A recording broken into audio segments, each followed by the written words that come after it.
was the last time you paused to ask yourself, how am I really doing? Not just surviving the schedule, not just checking boxes, but emotionally, beneath the surface. Because October moves quietly. School is in full swing, routines settle, and for many of us, it carries emotional weight, especially as the season deepens.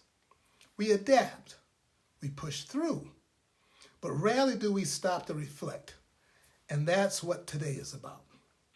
This is your emotional debrief, a space to slow down, to listen inward, and to honor what this season has stirred in you.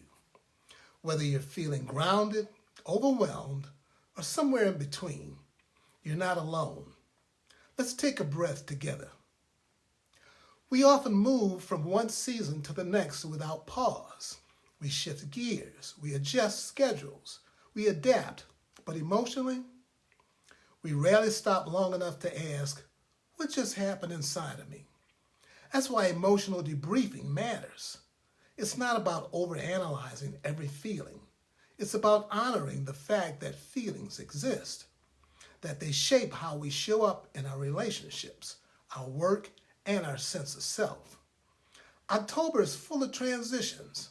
The light shifts, the air cools, the pace slows, but the emotional weight can deepen. And when we don't process that weight, it builds. It shows up as irritability, fatigue, and disconnection.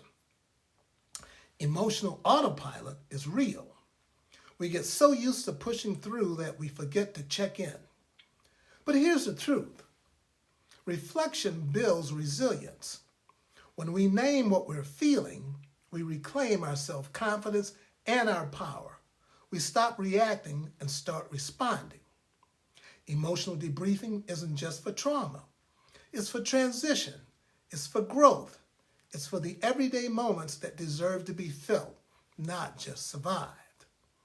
Now that we've explored why emotional reflection matters, let's gently turn inward. I want to guide you through a few prompts, not to fix anything, but to notice, to name, and to honor. You can pause after each question, write in a journal, or simply sit with your thoughts. There's no right way to do this, just your way.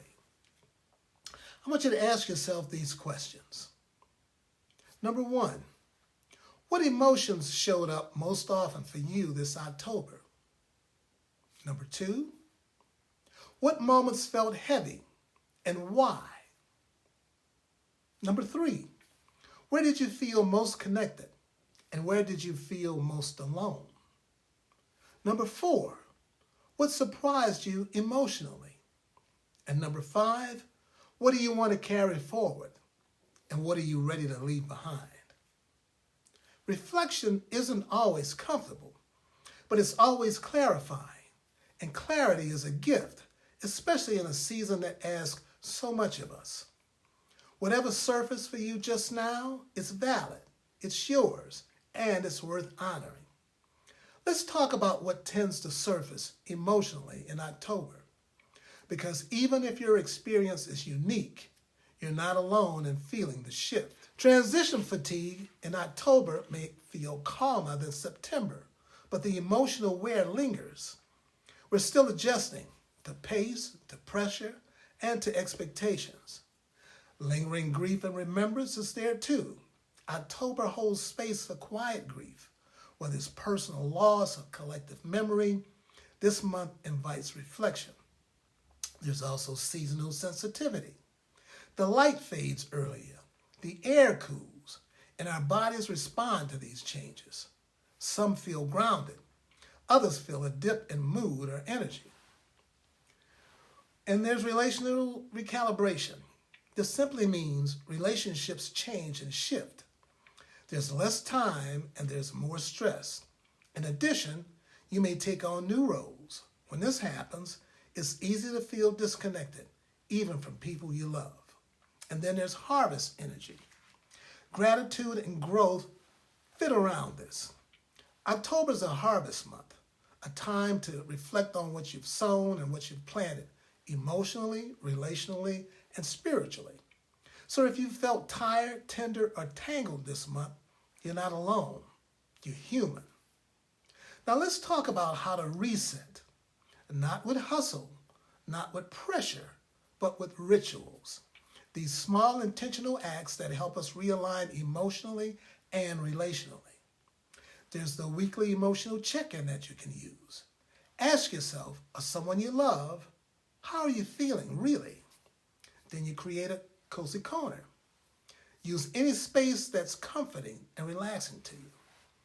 This space lets your nervous system know this is a place to rest. You can use digital detox moments. Even 30 minutes without screens can reset your emotional rhythm. You can also write a letter to yourself. This ritual builds self-compassion and clarity. And then there's also seasonal symbolism. Just as trees shed their leaves, ask yourself, what am I ready to let go of? These rituals aren't about perfection, they're about presence. There was a day earlier this month when I felt completely off. I couldn't focus. I was short with people I care about. And I couldn't figure out why. I just couldn't put my finger on it. So I sat down with my writing, not to solve anything, just to listen inward. And what came out surprised me. It wasn't about the day. It was about the weight I'd been carrying since the start of the month. The grief. I had just lost my oldest and last aunt. The pressure. I put deadlines on my calendar that were too much. And the quiet fear that I wasn't showing up well enough for the people I loved. That moment, that pause, that break, it didn't fix everything, but it gave me clarity. It helped me name what I was feeling. And once I named it, I could share it. Now, your story matters too. Your emotions matter, and your reflection, even if it's messy, is a form of care, your self-care. October isn't just a month, it's a mirror.